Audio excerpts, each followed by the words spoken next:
ഈശോ മിശിഹായ്ക്ക് സ്തുതിയായിരിക്കട്ടെ. ഇപ്പോഴും എപ്പോഴും സ്തുതിയായിരിക്കട്ടെ. എനിക്ക് അത്രയും സ്നേഹം നിറഞ്ഞ എൻ്റെ ദൈവജനങ്ങളെ, നിങ്ങളെല്ലാവരെയും ഈ വചന ശുശ്രൂഷയിലേക്ക് യേശുനാമത്തിൽ ഞാൻ ഹാർദവമായി സ്വാഗതം ചെയ്യുന്നു. അപ്പോൾ ഇന്ന് നമ്മൾ മെയ് 26 2024 ഞായറാഴ്ച തിരുസഭാ മാതാവ് ആഘോഷിക്കുന്നത് പരിശുദ്ധത്വത്തിൻ്റെ തിരുനാളാണ്.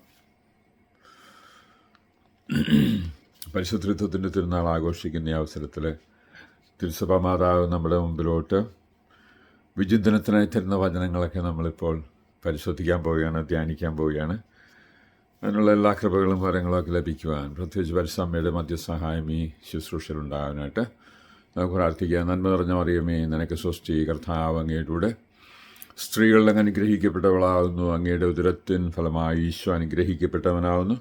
പരിശുദ്ധ മറിയമേ, ദൈവത്തിൻ്റെ അമ്മേ, പാപികളായ ഞങ്ങൾക്ക് വേണ്ടി ഇപ്പോഴും ഞങ്ങളുടെ മരണസമയത്തും ഈശോയോട് പ്രാർത്ഥിച്ചുകൊണ്ടിരിക്കണമേ. ആമേൻ. അപ്പോൾ ഒന്നാമത്തെ വായനയായിട്ട് നമുക്ക് തന്നിരിക്കുന്നത് നിയമാവർത്തനം 4-ാമത്തെ അധ്യായം 32 മുതൽ 34 വരെയും 39-40 വരെയാണ്. പിന്നെ അടുത്തത് സങ്കീർത്തനം 33-ാമത്തെ സങ്കീർത്തനത്തിലെ 12-ാമത്തെ വാക്യം പ്രതിവചനമായിട്ട് നമ്മൾ പറയുകയാണ്.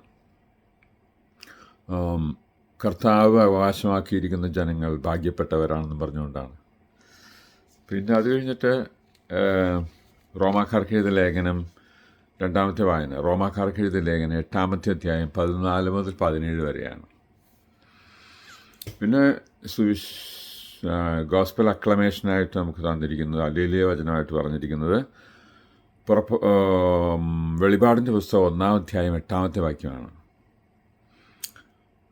ഗ്ലോറി പിതാവായ ദൈവത്തിന്, പുത്രനായ ദൈവത്തിന്, പരിശുദ്ധാത്മാവായ ദൈവത്തിന് മഹത്വം ഉണ്ടായിരിക്കട്ടെ. പിന്നെ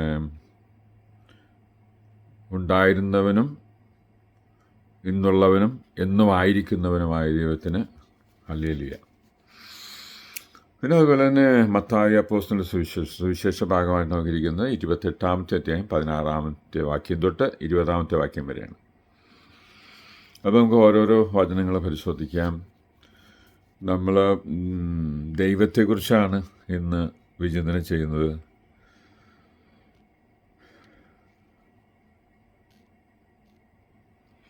അപ്പോൾ നമ്മൾ പ്രാർത്ഥിക്കുന്ന ഇതാണ്, ഈശോയുടെ നാമത്തിൽ പ്രാർത്ഥിക്കുകയാണ്. കാരണം അനേകം മക്കൾ മാനസാന്തരത്തിലേക്കും രക്ഷയിലേക്കും വിടുതലിലേക്കും അവരിപ്പോൾ അനുഭവിച്ചുകൊണ്ടിരിക്കുന്ന സാമ്പത്തികമായി ഞെരുക്കുന്ന വിടുതലും മോചനത്തിനേക്കും, പിന്നെ എല്ലാവിധ അസുഖങ്ങളിൽ നിന്നുള്ള വിടുതൽ മോചനം കിട്ടാനായിട്ട് ഈ വചന ശുശ്രൂഷയിൽ പങ്കെടുക്കുന്നത് വഴി ദൈവത്തിൻ്റെ പ്രത്യേക സാന്നിധ്യം ഇറങ്ങി വന്നു പരിശുദ്ധാത്മാവിൻ്റെ പ്രവർത്തനമുണ്ടായി ഈ മേഖലകളിലെല്ലാം അനുഗ്രഹങ്ങളും വിശുദ്ധീകരണങ്ങളും ഉണ്ടാകാനായിട്ട് നമ്മൾ പ്രാർത്ഥിച്ചുകൊണ്ട് അതിൽ കേൾക്കാൻ നോക്ക്. അപ്പോൾ ഇവിടെ നിയമാവർത്തനം 4-ാമത്തെ അധ്യായം 32 മുതൽ 34 വരെയും 39 മുതൽ 40 വരെയാണ്. നിയമാവർത്തനം എന്ന് പറഞ്ഞാൽ തന്നെ അതിൻ്റെ ആ വാക്കിൽ തന്നെ നമുക്കറിയാം, നിയമാവർത്തനം. അപ്പം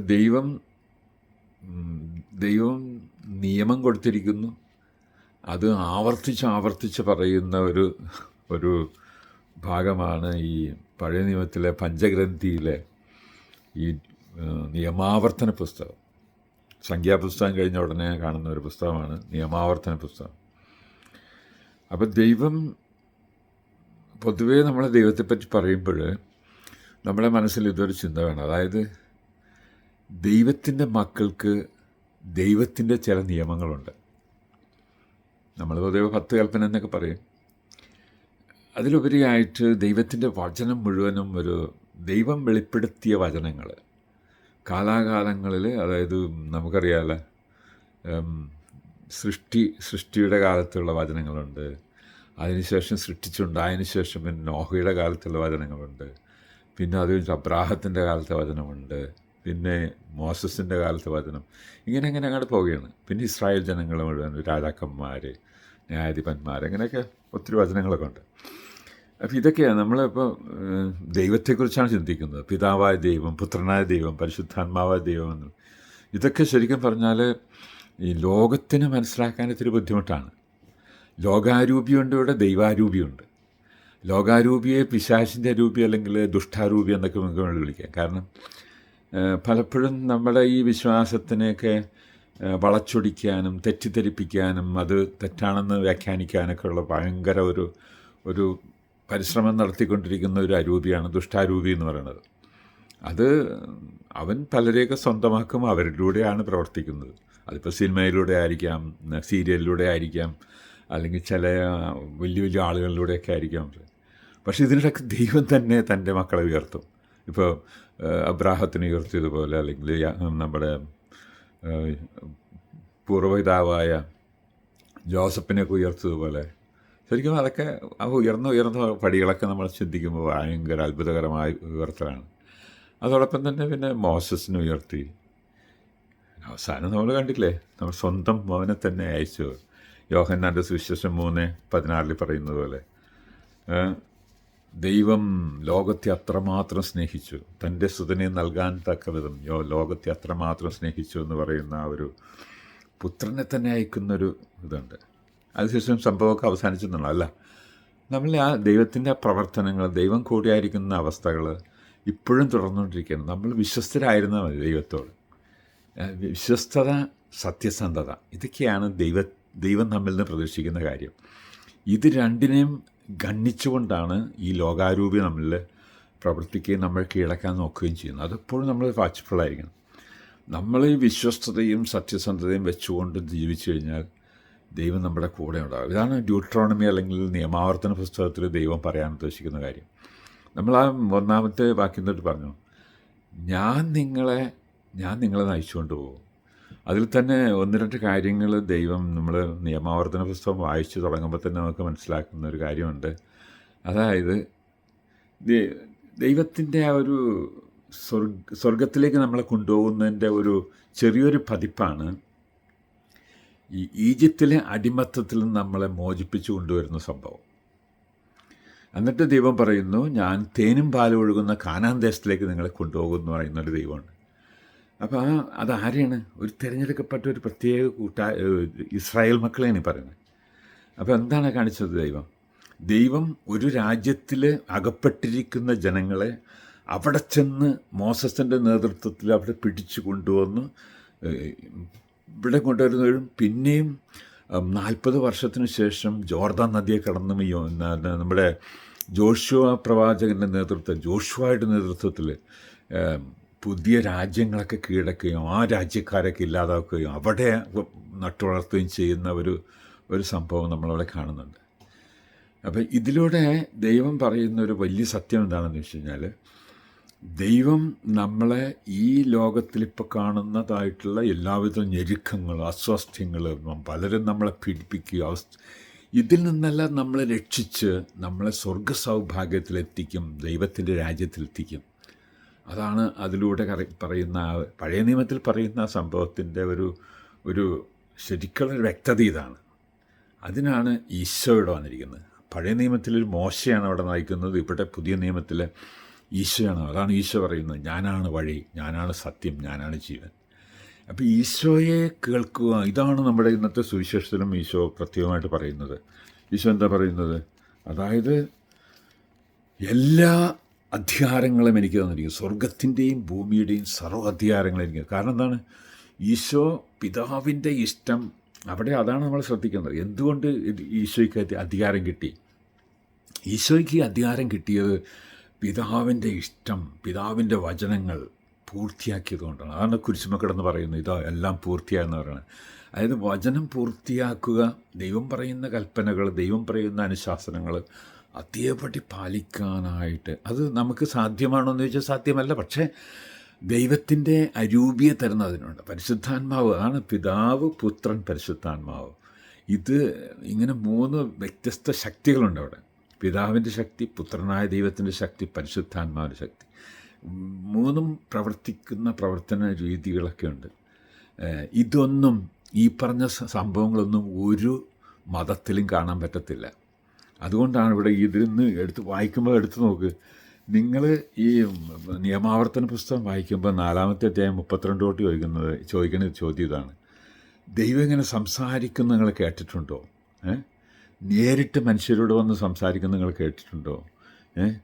ഈ ഇസ്രായേൽ ജനങ്ങളെ ഈജിപ്തിൻ്റെ അടിമത്തത്തിൽ നിന്ന് കൊണ്ടുവരാനായിട്ട് അവരുടെ ഇടയിൽ പ്രവർത്തിച്ച് അവരിൽ നിന്ന് കൊണ്ടുവന്നത് നിങ്ങൾ ഏതെങ്കിലും ഒരു മതത്തിൽ നിങ്ങൾ കേട്ടിട്ടുണ്ടോ എന്നൊക്കെ ചോദിക്കുന്ന ചോദ്യമുണ്ട്. അപ്പോൾ ശരിക്കും പറഞ്ഞാൽ അത് എന്തൊക്കെയാണ് ചെയ്തതെന്ന് വെച്ചാൽ ഭയങ്കര കാര്യങ്ങളൊക്കെയാണ് അതുപോലെ പറയുന്നത്. അതായത് ട്രയൽസ് എന്താണ്, പല പല പരീക്ഷണങ്ങൾ വഴി, പല പല അടയാളങ്ങൾ വഴി, പല പല അത്ഭുതങ്ങൾ വഴി, പല പല യുദ്ധങ്ങൾ വഴി, അദ്ദേഹത്തിൻ്റെ ശക്തമായ കരങ്ങൾ വഴി, പിന്നെ നീട്ടിപ്പിടിച്ച കരങ്ങൾ പിന്നെ വളരെ അത്ഭുതകരമായ പ്രവർത്തനങ്ങൾ വഴി, ശക്തി വഴി നിങ്ങളുടെ ദൈവം ഈജിപ്തിൽ നിങ്ങൾ കൊണ്ടുവന്ന് നിങ്ങളുടെ കണ്ണിൽ നിങ്ങൾ കണ്ടതല്ലേ എന്നാണ് ചോദിക്കുന്നത്. അത് മുഴുവനും ഇവിടെ നമ്മൾ വചനം പഠിക്കുമ്പോൾ അറിയാൻ പറ്റും. ഈ എന്താണ് പഞ്ചഗ്രന്ഥികൾ പഠിക്കുമ്പോൾ, പ്രത്യേകിച്ച് പുറപ്പാടിൻ്റെ പുസ്തകമൊക്കെ പഠിക്കുമ്പോൾ കറക്റ്റ് നമുക്ക് ആ ദൈവം പ്രവർത്തിച്ച കാര്യങ്ങളെല്ലാം കാണാൻ സാധിക്കും അവിടെ. അപ്പോൾ ഇങ്ങനത്തെ ഒരു ദൈവത്തെ നിങ്ങൾ എവിടെയും കണ്ടിട്ടുണ്ടോ? അതുകൊണ്ട് നിങ്ങൾ ഈ ദൈവം പറയണ കേൾക്കുക, മറ്റ് ദൈവങ്ങൾ. ഇതാണ് നമ്മുടെ അടിസ്ഥാനപരമായ ഒരു കാര്യം. നിൻ്റെ ദൈവമായ കർത്താവ് ഞാനാണ്, ഞാനല്ലാതെ മറ്റൊരു ദൈവം ഉണ്ടായത്. അതാണ് നിയമാവർത്തനത്തിൻ്റെ ശരിക്കും ആവർത്തിച്ച് പറയുന്ന ഒരു ഒരു ഒരു ഒരു ഒരു പ്രഖ്യാപനം. അപ്പോൾ നമ്മളത് ശ്രദ്ധിക്കണത്. അതിനു വേണ്ടി നമ്മളെപ്പോഴും പ്രാർത്ഥിക്കണം. ദൈവമേ, അത് മനസ്സിലാക്കാനും അത് എൻ്റെ ജീവിതത്തിൽ പകർത്തുവാൻ എനിക്ക് കൃപ തരണമേ. നമ്മളിപ്പോഴും ഈ ലോകാരൂപിയുടെ ഇതുകൊണ്ട് നമ്മളുടെ ഈ ശരിക്കുള്ള ഈ മോട്ടിവേഷൻ, അല്ലെങ്കിൽ ഇങ്ങനെ ജീവിക്കണമെന്നുള്ള ആ ഒരു വലിയ നിയോഗം നമ്മളെ പലപ്പോഴും തളർത്തുകൊണ്ട് പല ആളുകളും പെട്ടുപോയിട്ടുണ്ട്. എന്നിട്ടിപ്പോഴും പലരും തന്നെ മന്ത്രവാദം, കൂടോത്രമൊക്കെ ചെയ്താലേ ഇതൊക്കെ രക്ഷപ്പെടുകയുള്ളൂ എന്നൊക്കെ പറഞ്ഞുകൊണ്ടൊക്കെ ചിലർ അതിൽപ്പെടുന്നവരുണ്ട്. ചിലർ വലിയ സാഹസകൃത്യങ്ങളിൽ മറ്റൊക്കെ ചെയ്ത് ഇവിടെ വലിയ പൊങ്ങച്ച കാണിക്കാനൊക്കെ ശ്രമിക്കുന്നവരൊക്കെ ഉണ്ട്. ശരിക്കും പറഞ്ഞാൽ വല്ലാത്ത ഒരു അപകടാവസ്ഥയിലാണ് നമ്മൾ ഈ ലോകത്തിൽ ജീവിക്കുന്നത്. പക്ഷേ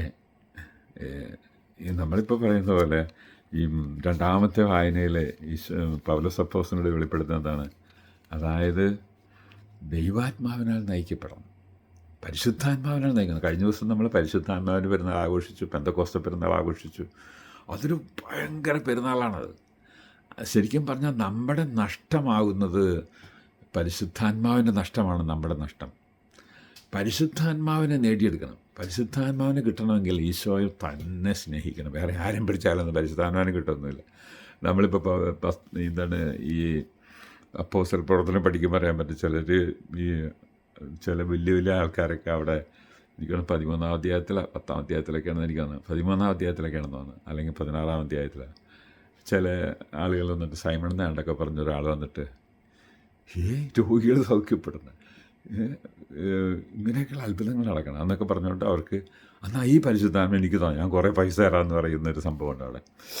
അപ്പോൾ എന്ന് പറഞ്ഞ പോലെ നമ്മൾ ശ്രദ്ധിക്കേണ്ടത് ഈ പരിശുദ്ധാത്മാവിനെ ഒരിക്കലും കളയരുത്. അത് ഞാൻ കഴിഞ്ഞ പ്രാവശ്യം പറഞ്ഞതുപോലെ പരിശുദ്ധാത്മാവെന്ന് പറഞ്ഞാൽ പരിശുദ്ധാത്മാവാണ്, അതിൽ കള്ളമില്ല, നുണയില്ല. അപ്പോൾ ഏതെങ്കിലും തരത്തിൽ നമ്മൾ നുണയ്ക്ക് വിധേയരാകുന്നു, കള്ളത്തരത്തിന് കൂട്ടുനിൽക്കുന്നു, സത്യസന്ധമായ ജീവിതം ഉപേക്ഷിക്കപ്പെടുന്നു എന്ന് പറഞ്ഞാൽ നമ്മൾ നമ്മുടെ പരിശുദ്ധാത്മാവിനെ കളയുന്ന പ്രക്രിയയിൽ നമ്മൾ പെട്ടിരിക്കുന്നു എന്നുള്ളത് നമ്മൾ ഓർത്തിരിക്കണം. അപ്പം അതുകൊണ്ട് നമ്മൾ വളരെ ജാഗരൂകരായിട്ടിരിക്കണമെന്ന് ഈശോ പറയുന്നതിൻ്റെ കാരണം അതാണ്. വളരെ ജാഗരൂകരായിട്ടിരിക്കണം. ലൂക്കായുടെ സുവിശേഷം 21-ാമത്തെ അധ്യായം 34-ാമത്തെ വാക്യത്തിലല്ലേ അങ്ങനെയൊക്കെയാണ് പറയുന്നത്.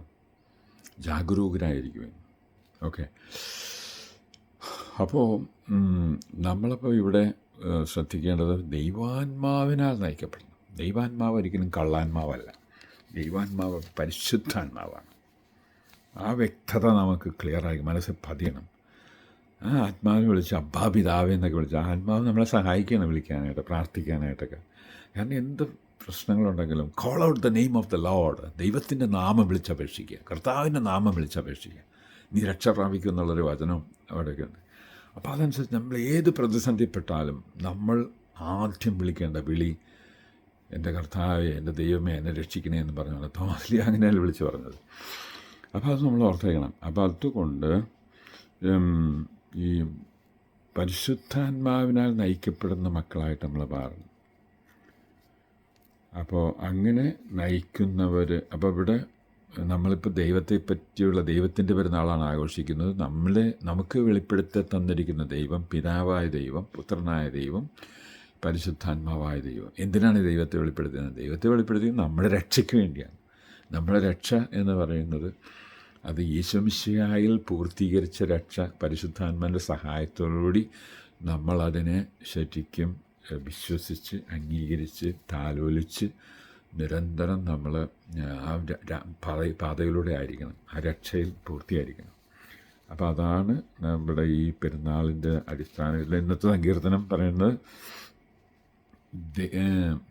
ദൈവത്തിൻ്റെ തിരഞ്ഞെടുക്കപ്പെട്ട ജനം തൻ്റെ സ്വന്തം അവകാശമാണെന്ന് പറയുന്നത്. ദൈവത്തിൻ്റെ ഒരു എന്താണ് ഹെറിറ്റേജ്, തൻ്റെ സമ്പത്താണെന്ന് പറയുന്നത്. അപ്പോൾ അങ്ങനെയുള്ള ജനങ്ങൾ ഭാഗ്യവാന്മാരാണെന്ന് പറയുന്നത്. ദൈവം അവകാശമാക്കി സ്വന്തമാക്കിയിരിക്കുന്ന ജനങ്ങൾ ഭാഗ്യവാന്മാർ, അതാണ് പറയുന്നത്. അപ്പോൾ അതിന് ഇവിടെ പറയുന്ന സങ്കീർത്തനം വായിച്ചവർ പറയുന്നത് ദൈവം സത്യസന്ധനാണ്, ദൈവം നീതിമാനാണ്, പിന്നെ ദൈവം നീതിയും സത്യവും സ്നേഹിക്കുന്നു എന്ന് പറയുന്നു. അപ്പോൾ ഇതൊക്കെ നമുക്കുണ്ടാകേണ്ട, ആ മക്കൾക്കുണ്ടാകേണ്ട ദൈവമക്കളുടെ കാര്യമാണ് പറയുന്നത്. ദൈവമക്കൾക്ക് ദൈവത്തിന് ഇഷ്ടമാണെങ്കിൽ ദൈവത്തിൻ്റെ മക്കൾക്ക് അത് വേണം. അല്ലാതെ ഈ ലോകത്തിൻ്റെ മറ്റുള്ളവരുടെ ഇടയിൽ കാണുന്ന ആ പ്രവർത്തന ശൈലികളൊന്നും നമ്മൾ അനുകരിക്കരുത്. അവരെ വിശുദ്ധീകരിക്കാൻ കടപ്പെട്ടവരാണ് നമ്മൾ. ആ ഒരു കാര്യം നമ്മൾ മറന്നു പോകരുത്. The word of the Lord is heavens. പിന്നെ ദൈവം തൻ്റെ വചനം കൊണ്ട് ഭൂമിയും ആകാശമൊക്കെ സൃഷ്ടിച്ചു. തൻ്റെ ആ ശ്വാസം കൊണ്ട് എന്ന് വെച്ചാൽ പരിശുദ്ധാത്മാവിനെ കൊണ്ട് സൃഷ്ടിച്ചെന്നായി പറയണം. പിന്നെ എന്നിട്ട് ദൈവം അങ്ങനെ പറഞ്ഞു, അപ്പം തന്നെ ഉണ്ടായെന്ന് പറയണം. അതാണ് നമ്മുടെ ഈ ദൈവത്തിൻ്റെ ഈ പ്രത്യേകത. പിന്നെ ദൈവം കൽപ്പിച്ചു, അതുപോലെ സംഭവിച്ചു എന്നൊക്കെയാണ് പറയുന്നത്. ഇതൊക്കെ ഞാനിപ്പോൾ സങ്കീർത്തനം 33:18 കിടക്കുകയാണ്. അവിടെ പറഞ്ഞ ദൈവഭയമുള്ള മക്കൾ. ദൈവത്തിന് ആരെയാണ് ഇഷ്ടം? ദൈവത്തിനെ ഭയപ്പെടുകയും ദൈവത്തെ സ്നേഹിക്കുകയും ചെയ്യുന്നത്. ഭയം എന്ന് പറയുമ്പോൾ നമ്മൾ ഈ ടെററിസ്റ്റുകാരൊക്കെ വരുത്തുന്ന ഭയമൊന്നുമല്ല, അല്ലെങ്കിൽ ഭീകരന്മാരൊക്കെ വരുന്ന ഭയമല്ല ഇവിടെ ഉദ്ദേശിക്കുന്നത്. ഇവിടെ ഭയം എന്ന് പറയുന്നത് ദൈവസ്നേഹമാണ്, ദൈവത്തിലെ ആശ്രയമാണ്, ദൈവത്തിൻ്റെ ശക്തിയിലുള്ള അടിയുറച്ച വിശ്വാസമാണ്. ഇതൊക്കെയാണ് ദൈവഭയമുള്ള മക്കൾ എന്ന് പറയുന്നത്. അപ്പോൾ ദൈവത്തിൻ്റെ കണ്ണ് അവരോടാണ്. ദൈവത്തിന് ഇപ്പം പരിശുദ്ധ അമ്മയാണ് ഏറ്റവും വലിയ മാതൃക. ദൈവഭയമുള്ള ഏറ്റവും വലിയൊരു മകളാണത്. അതുപോലെ തന്നെ ഇപ്പം എന്താണ് പോത്തിഫാറിൻ്റെ വീട്ടിൽ താമസിച്ചിരുന്നപ്പോൾ നമ്മുടെ പൂർവ്വപിതാവായ ജോസഫ് എന്താ കാണിച്ചത്? ആ വ്യഭിചാരത്തിൽപ്പെടാതെ ഓടിപ്പോയി, ഷർട്ടൊക്കെ ഊരിയിട്ടുണ്ട് ഓടിപ്പോയി. എന്താണെന്ന് വെച്ചാൽ അവൾ പിടിച്ചങ്ങോട്ട് വലിച്ചെന്ന് പറഞ്ഞാൽ പാപം ചെയ്യുമെന്ന് പറഞ്ഞിട്ടുണ്ട്. അപ്പോൾ അതിൽ നിന്ന് ഊരിപ്പോയെന്നൊക്കെ പറയുമ്പോൾ അത് ദൈവഭയങ്കരമാണ്. കാരണം ദൈവത്തിന് ഇഷ്ടപ്പെടാത്ത ഒരു പ്രവൃത്തി ദൈവം കൽപ്പിച്ച കൽപ്പന ലംഘിച്ച് ഞാനൊന്നും നേടുന്നില്ല. എനിക്കത് വേണ്ടേം താനും. കാരണം എനിക്ക് എൻ്റെ ദൈവമാണ് വലുത്. അല്ലാണ്ട് ഇങ്ങനെ നേടുന്ന കുറച്ച് സന്തോഷം അതൊന്നും എനിക്ക് ആവശ്യമില്ല എന്ന് പറയുന്നൊരു. പിന്നെ അതുപോലെ തന്നെ those who hope in his steadfast love, ദൈവത്തിൻ്റെ ആ സ്ഥിരമായ സ്നേഹം. ദൈവം ഒരിക്കലും വഞ്ചിക്കില്ല. അതുകൊണ്ടാണ് അവിടുത്തെ ആ സ്നേഹത്തിൽ ഇങ്ങനെ അടിയുറച്ചു നിൽക്കുന്നൊരു പ്രത്യാശ. അതാണ് ഈ സങ്കീർത്തനം പറയുന്നത്. 31 സങ്കീർത്തനം പഠിക്കേണ്ടതാണ് ശരിക്കും. ദൈവത്തിൻ്റെ ആ ഗുണഗണങ്ങളവിടെ വിശേഷിപ്പിച്ചും അതിനെ പുൽകുന്ന ഒരു ദൈവമക്കളുടെ സംഭവമാണ് അവിടെ പ്രതിപാദിക്കുന്നത്. എന്നിട്ട് ദൈവം നമ്മളെ രക്ഷിക്കുന്നു, സ്നേഹിക്കുന്നു, നമ്മളെ സർവ്വവിധ ക്ലേശങ്ങളിൽ നിന്നൊക്കെ മോചിപ്പിക്കുന്നു, സഹായിക്കുന്നു എന്നൊക്കെ പറഞ്ഞുകൊണ്ടുള്ള ഒരു സങ്കീർത്തനമാണത്. 31 സങ്കീർത്തനം അതിമനോഹരമായ സങ്കീർത്തനമാണ്. അതൊക്കെ നമ്മളുടെ ഇന്നത്തെ ഈ ദൈവചിന്ത, ദൈവത്തിൻ്റെ പെരുന്നാൾ ആഘോഷിക്കുമ്പോഴും നമ്മുടെ മനസ്സിലോട്ട് വരുന്നതാണ്. അപ്പോൾ ഇവിടെ പിതാവായ ദൈവത്തിൻ്റെ പ്രവർത്തനം അത് പഴയ നിയമത്തിൽ മുഴുവൻ നമുക്ക് കാണാം. പുതിയ നിയമത്തിൽ നമുക്കിപ്പോൾ സുവിശേഷത്തിലൊക്കെ കാണുന്ന എന്താണെന്ന് വെച്ചാൽ പുത്രനായ ദൈവത്തിൻ്റെ പ്രവർത്തനങ്ങൾ പഠിപ്പിക്കൽ, പിന്നെ അത് കഴിഞ്ഞിട്ട് ഈ അപ്പോസ്തല പ്രവർത്തനം തൊട്ടുള്ള ലേഖനങ്ങൾ മുഴുവനൊക്കെ പരിശോധിക്കുമ്പോൾ അവിടെയൊക്കെ പരിശുദ്ധാത്മാവിൻ്റെ, ശരിക്കും പറഞ്ഞാൽ ബൈബിള് മുഴുവൻ തന്നെ ഒരു പിതാവ് പുത്രൻ പരിശുദ്ധാത്മ നിറവാണ്. അതും പറഞ്ഞ് അവർ ഓരോരോ സമയത്തും അവരുടെ പ്രവർത്തനം നിന്നെന്നല്ല എൻ്റെ അർത്ഥം. എല്ലാം കൂടി പ്രവർത്തിച്ചുകൊണ്ടിരിക്കുകയാണ് എപ്പോഴും. പക്ഷേ നമ്മുടെ ആ കൊച്ചു ബുദ്ധിക്ക് മനസ്സിലാകാൻ പറ്റിയ വിധത്തിൽ പഴയ നിയമത്തിൽ പ്രവർത്തിച്ച ദൈവം, അതുകൊണ്ടാണ് വെളിപാടിൻ്റെ പുസ്തകത്തിൽ 1-ാമത്തെ അധ്യായം 8-ാമത്തെ വാക്യം പറയുന്നത്, എന്താണ്, ആയിരുന്നവനും ആകുന്നവനും വരാനിരിക്കുന്നവനും, ആയിരുന്നവനും ആകുന്നവനും വരാനിരിക്കുന്നവനും, ഇന്നലത്തേവനും ഇന്നത്തേവനും എന്നേക്കുമായിരിക്കുന്നവൻ. അങ്ങനെയാണ് ആ ദൈവം. എന്നുവെച്ചാൽ ദൈവത്തിന് മാറ്റമില്ല. നമുക്ക് മാറ്റങ്ങൾ സംഭവിക്കാം, പക്ഷെ ദൈവത്തിന് മാറ്റമില്ല. അവിടെ നിന്ന് സ്ഥിരമായിട്ട് നമ്മളെ സ്നേഹിച്ചുകൊണ്ടിരിക്കും. നമ്മളെ രക്ഷിക്കണം എന്നുള്ളതാണ് ദൈവത്തിൻ്റെ ഏറ്റവും വലിയ ആഗ്രഹം. അത് അനുസരിക്കുന്ന മക്കൾ, ആ ദൈവത്തെ സ്നേഹിക്കുന്ന മക്കൾ, ആ ദൈവത്തിന് സമർപ്പിക്കുന്ന മക്കൾ, അവരാണ് മിടുക്കന്മാർ. അപ്പോൾ ആ ഒരു മിടുക്കന്മാരുടെ ദൈവത്തിൻ്റെ അവകാശമായിട്ടുള്ള മക്കൾ, ഇസ്രായേൽ മക്കളെ ദൈവം അവകാശമാക്കിയതുപോലെ നമ്മൾ അവകാശമായി വന്നിട്ട് നമ്മളിലൂടെ ഈ ലോകം വിശുദ്ധീകരിക്കപ്പെടണം എന്നുള്ള ദൈവത്തിൻ്റെ വലിയ ആഗ്രഹത്തിന് നമ്മൾ അതിനുവേണ്ടി പ്രാർത്ഥിക്കുകയാണ്. ഓരോരുത്തർ ദുഷ്ടത്തരങ്ങളും അനീതി അക്രമങ്ങളൊക്കെ ചെയ്യുമ്പോൾ നമ്മൾ അതിൻ്റെ പേടിക്കണം, ദൈവത്തിനോട് ചോദിക്കണം. കാരണം നിങ്ങൾ ശാന്തമായിരിക്കും, ഞാൻ യുദ്ധം ചെയ്തു കൊള്ളാമെന്ന് പഴയ നിയമത്തിൽ വെളിപ്പെടുത്തുന്ന ഒരു വെളിപ്പെടുത്തലുണ്ട്. അപ്പോൾ ആ ഒരു വിശ്വാസം നമുക്ക് വേണം. ദൈവമാണ് യുദ്ധം ചെയ്യുന്നത്, നമ്മുടെ ഓരോ കഴിവുണ്ട്. നമുക്ക് ദൈവം കഴിവ് തന്നാലേ നമുക്ക് കഴിവുണ്ടാവുള്ളൂ. ദൈവം തന്നില്ലെങ്കിൽ നമുക്ക് കഴിയില്ല. അപ്പോൾ ദൈവമാണ് എല്ലാത്തിൻ്റെ ഉറവിടം എന്നുള്ള ആ ഒരു ശരണം, വിശ്വാസം, ഉറപ്പ് നമുക്കുണ്ടായിരിക്കണം.